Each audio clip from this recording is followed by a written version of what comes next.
Hi guys, I'm back today with a story called The Invisible Boy. This is by Trudy Ludwig, illustrated by Patrice Barton.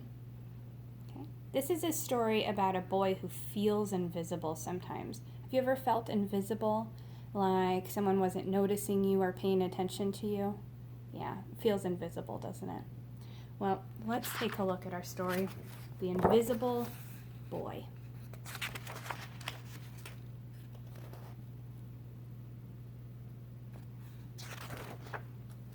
The Invisible Boy by Trudy Ludwig, illustrated by Patrice Barton, Scholastics, Inc.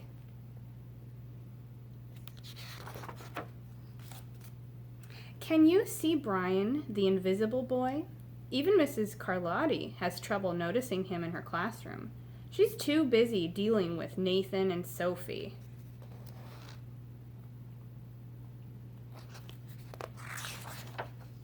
Nathan has problems with what Mrs. Carlotti calls volume control.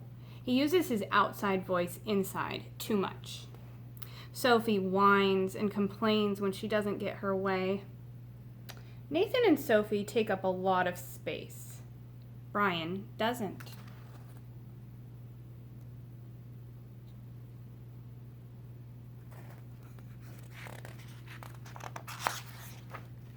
When the bell rings for recess, Micah and JT take turns choosing kids for their kickball teams. The best players get picked first, then the best friends of the best players, then the friends of the best friends. Only Brian is left, still waiting and hoping.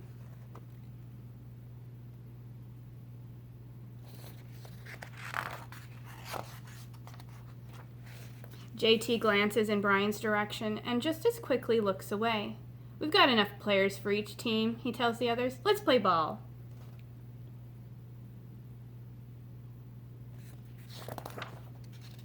In the cafeteria, Madison and her friends talk about her birthday party. The rope swing over the pool was awesome, says JT. Yeah, so was the water slide, added Fiona. That was the best pool party ever. I'm so glad you guys had fun, said Madison. Everybody did except Brian. He wasn't invited.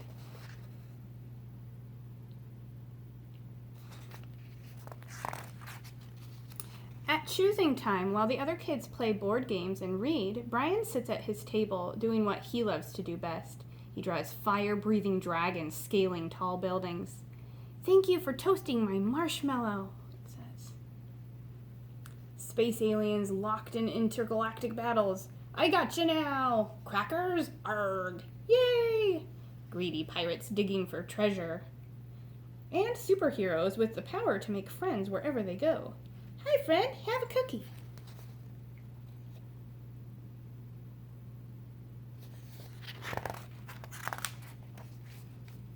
On Monday morning, Mrs. Carlotti introduces Justin, a new student, to the class. Brian smiles shyly at him. Some of the other kids sneak looks at Justin, trying to figure out if he's cool enough to be their friend. They haven't quite made up their minds yet.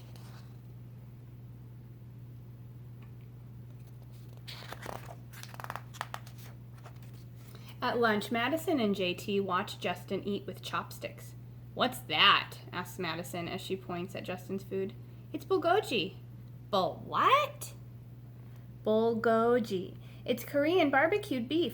My grandma made it for me. It's really good. Do you want to try some? There's no way I'd eat boogerji. And the kids laugh. All of them, that is, except Brian.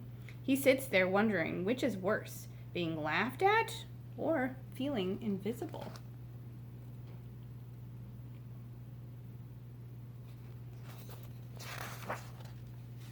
The next day, when Justin goes to his cubby to put away his backpack, he notices a piece of paper with his name on it. Justin, I thought the bulgogi looked good. Brian, yum.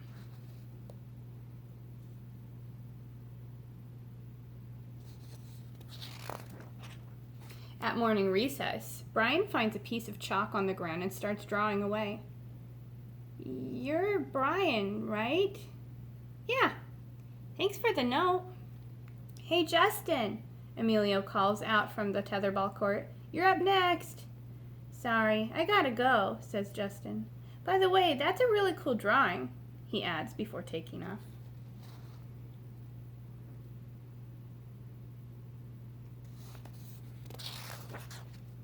Back in class, Mrs. Carlotti asks the kids to team up in 2s or 3s for a special project. The kids scurry around the room to pair off. Brian heads toward Justin. I'm already with Justin, says Emilio. Find someone else. Brian looks at the floor, wishing he could draw a hole right there to swallow him up. Mrs. Carlotti said we can have up to 3 people in our group. We're only 2. Come on, Emilio, let him work with us. Okay, I guess.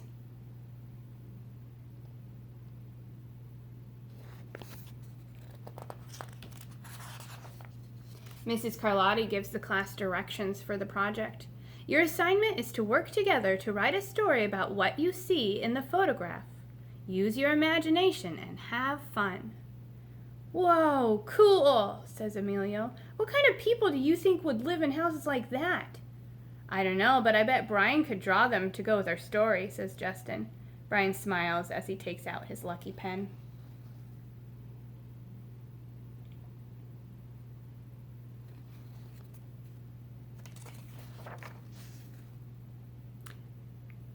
The crooked story we made up on the spot. Oh, this doesn't have a lot of words. You can see that they're doing their presentation of what they thought might be in those houses. I like their costumes. Did you notice that's what they're wearing on their head? Pretty creative. It's lunchtime again. Brian's least favorite part of the day. Another 20 long minutes of kids talking and laughing with everyone else but him. Brian, he hears someone shout. Hey, Brian, over here. Brian turns and sees Justin waving him over. Emilio nods at Brian as he makes room for him at the table.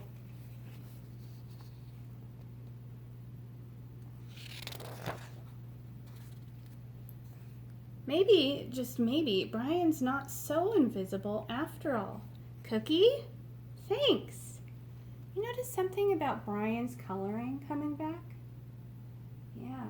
When you feel noticed, you feel like you're in full color. The end. This has a lot of questions for discussion. If we were in the classroom, I would ask you a lot of questions to see what you think.